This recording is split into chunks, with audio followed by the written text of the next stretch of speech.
السلام علیکم پاکستانیوں، میں ہوں پروگرام ٹریل 5 کا میزبان فرخ نواز بھٹی۔ اور جس طرح پاکستانیوں میری کوشش ہوتی ہے کہ کچھ نئی چیزیں جو ہیں وہ آپ کے سامنے لے کر آؤں، تو بہت زیادہ چرچا جو ہے وہ بات ہو رہی تھی شفافیت کی، اور قوم کے حوالے سے بھی جو ہے وہ سیاسی جماعتیں بھی قوم کو جو ہے وہ دے رہی تھی جناب بھاشن دے رہی تھی ایک طرح سے۔ تو پاکستانیوں، یہاں جو آج میں آپ کو یہ بتانا چاہتا ہوں کہ وہ سٹوری بڑی دلچسپ اور انٹرسٹنگ ہے کہ جناب ڈرگ ریگولیٹری اتھارٹی جو ہے، جس نے ادویات کی قیمتوں کا تعین کرنا ہے، اس اتھارٹی کا سابقہ سی او تھے شیخ اختر حسین۔ جی ہاں، یہ صاحب جو ہیں یہ بنیادی طور پر نیب کا ان پہ کیس بنا تو انہوں نے اپنے آپ کو مردہ ظاہر کیا۔ مردہ ظاہر کرنے کے بعد موصوف گریڈ 17 سے ترقی کرتے کرتے چیف ایگزیکٹو بن گئے، اور سابق وزیر صحت سائرہ افضل تارڑ نے ان کو سی او ڈریب جو ہے وہ بنا دیا، جس کے بعد جب ان پر جو ہے وہ سٹوریز کی گئیں تو موصوف نے جو ہے وہ کمال ہوشیاری کے ساتھ جو کہا جناب کہ میرا تو جناب کوئی قصور نہیں ہے، مجھے تو ایسے ہی تنقید کا نشانہ بنا رہے ہیں۔ تو پاکستانیوں،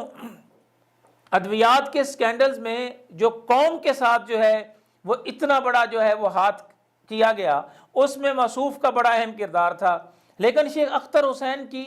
آپ طاقت کا اندازہ اس سے لگا سکتے ہیں کہ اس کے لیے بھی جو ہے وہ کورٹ میں جاتے ہوئے اور اس سے ایک طرح سے واپس بھیجتے ہوئے حقائق کا پتہ چلاتے ہوئے کافی ٹائم لگ گیا۔ شیخ اختر حسین جو ہے اس کی نہ صرف ڈگری جعلی تھی، موصوف جو ہیں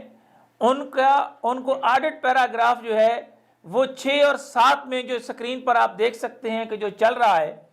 اس میں یہ بھی لکھا گیا کہ جناب انہوں نے اپنے آپ کو نیب میں جو ہے وہ مردہ ظاہر کر کے ترقی حاصل کی۔ اور اس طرح وفاقی حکومت کے حوالے سے جب یہ بات سامنے آئی اور اسلام آباد ہائی کورٹ نے بھی پھر اس کی تصدیق کر دی تو ان کو ٹرمینیٹ کیا گیا۔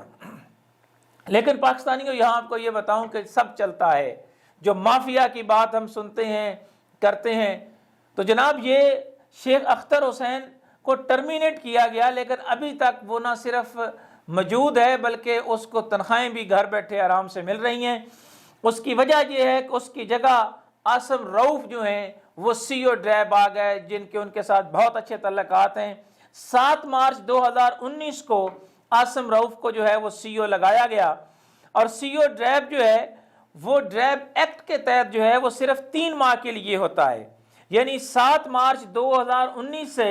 لگنے والے حکومت کے پاس بھی جو ہے وہ سی او صاحب نے جانے کی جو ہے وہ زحمت گوارا نہیں کی۔ حکومت سے مراد یہ ہے کہ سی او ڈریب جو ہے وہ لگانے کے لیے اس کی تعیناتی جو ہے اس کے لیے ضروری ہے کہ کابینہ کی منظوری ہو، وزیر اعظم کی منظوری ہو، لیکن سیکرٹری صاحب نے خود ہی کہا کہ جناب اس کی ضرورت ہی نہیں ہے، خود ہی لگا دیتے ہیں، چونکہ شہر اقتدار اسلام آباد میں سرکاری بابو جو ہیں وہ بڑے طاقتور ہیں۔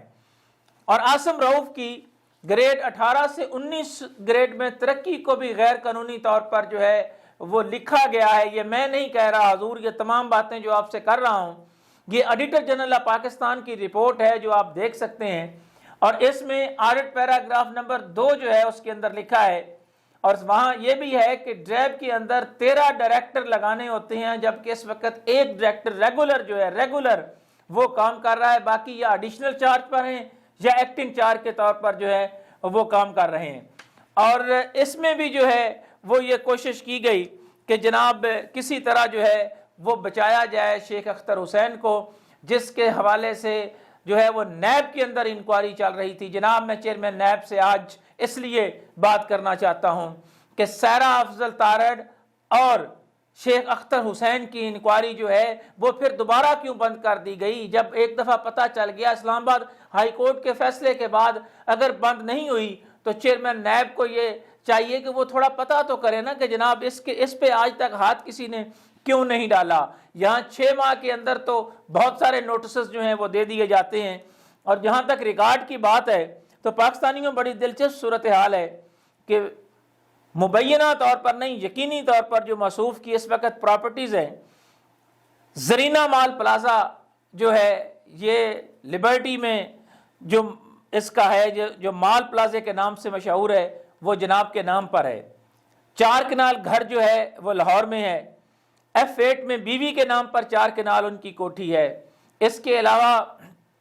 6 بے نامی ادویات کی فیکٹریاں موصوف کی ہیں، اور اسی طرح بھارت میں، بنگلہ دیش میں اور ترکی میں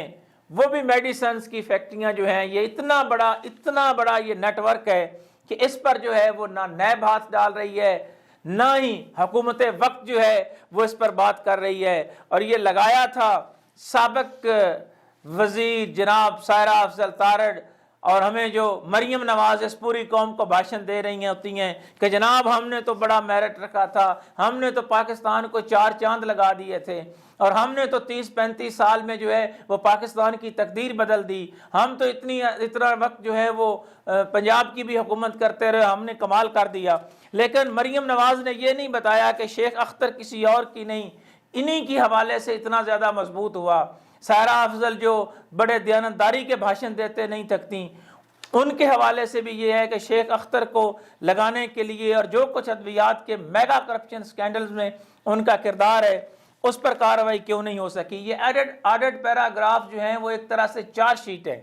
اور یہ سوال ہے جناب وزیر اعظم اور ان کی کابینہ کے لیے کہ آپ سے منظوری لیے بغیر سرکاری بابو اپنی مرضی کس طرح کر رہے ہیں۔ یہ سوال ہے چیئرمین نیب کے لیے کہ کون سا وہ ہاتھ تھا، کون سا وہ فون تھا، یا کون سی وہ طاقت تھی کہ جنہوں نے شیخ اختر حسین کو نیب کے شکنجے میں لانے کی بجائے بڑے آرام سے بیٹھا ہوا وہ ہر چیز جو ہے وہ انجوائے کر رہا ہے۔ منی لانڈرنگ جو ہوئی ہے بڑے پیمانے پر، منی لانڈرنگ کے نیٹ ورک کے حوالے سے شیخ اختر کو جو ہے وہ جیل میں ہونا چاہیے، نیب کے اس پہ کیسز چل رہے ہوتے، FIA اس پہ کو کارروائی کرتی تو بات سمجھ میں آتی۔ لیکن یہ ایک چھوٹی سی جھلک ہے جناب وزیر اعظم صاحب۔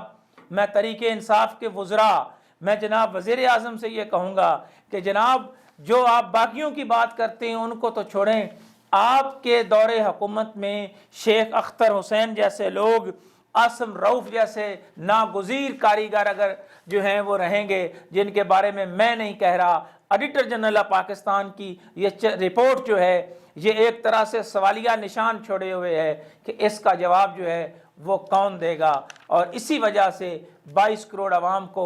مہنگی دوائیاں، زندگی بچانے والی ادویات جو ہیں وہ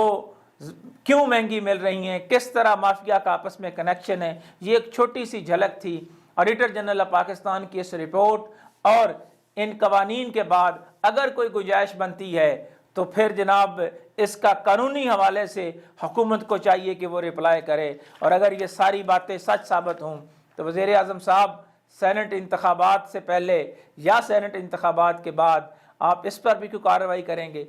انہی خیالات کے اظہار کے ساتھ پروگرام ٹریل 5 کے میزبان فرخ نواز بھٹی کو کوفہ مزاج شہر اقتدار سے اجازت دیجیے گا۔ ایک نئے پروگرام اور نئے مصدقہ ثبوت کے ساتھ ایک اور بڑے پروگرام اور ایک میگا سکینڈلز کے ساتھ آپ کی خدمت میں حاضر ہوں گا۔ اللہ حافظ۔